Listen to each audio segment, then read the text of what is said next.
تمام صحابہ میں سب سے مظلوم ہستی حضرت علی علیہ السلام ہیں۔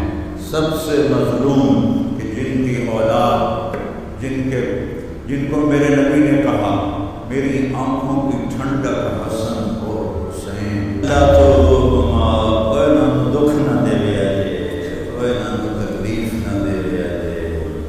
اور کیا کیا امت نے، ایک کو زہر میں تڑپا دیا، 40 دن تک زہر کے اثر سے تڑپتے رہے امام حسن، اور پھر حسین کی موت زمین و آسمان چشم فلک ایک ظلم کا اور ایک مظلوم کا نظارہ دیکھ رہی تھی، نہ کبھی پہلے دیکھا نہ کبھی بعد میں دیکھے۔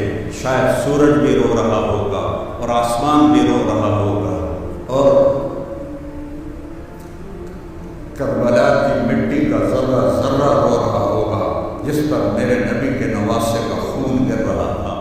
تمام صحابہ میں سب سے مظلوم ہستی حضرت علی علیہ السلام ہیں۔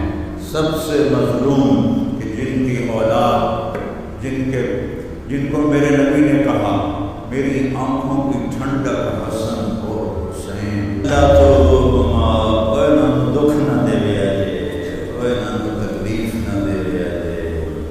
اور کیا کیا امت نے، ایک کو زہر میں تڑپا دیا، 40 دن تک زہر کے اثر سے تڑپتے رہے امام حسن، اور پھر حسین کی موت زمین و آسمان چشم فلک ایک ظلم کا اور ایک مظلوم کا نظارہ دیکھ رہی تھی، نہ کبھی پہلے دیکھا نہ کبھی بعد میں دیکھے۔ شاید سورج بھی رو رہا ہوگا اور آسمان بھی رو رہا ہوگا، اور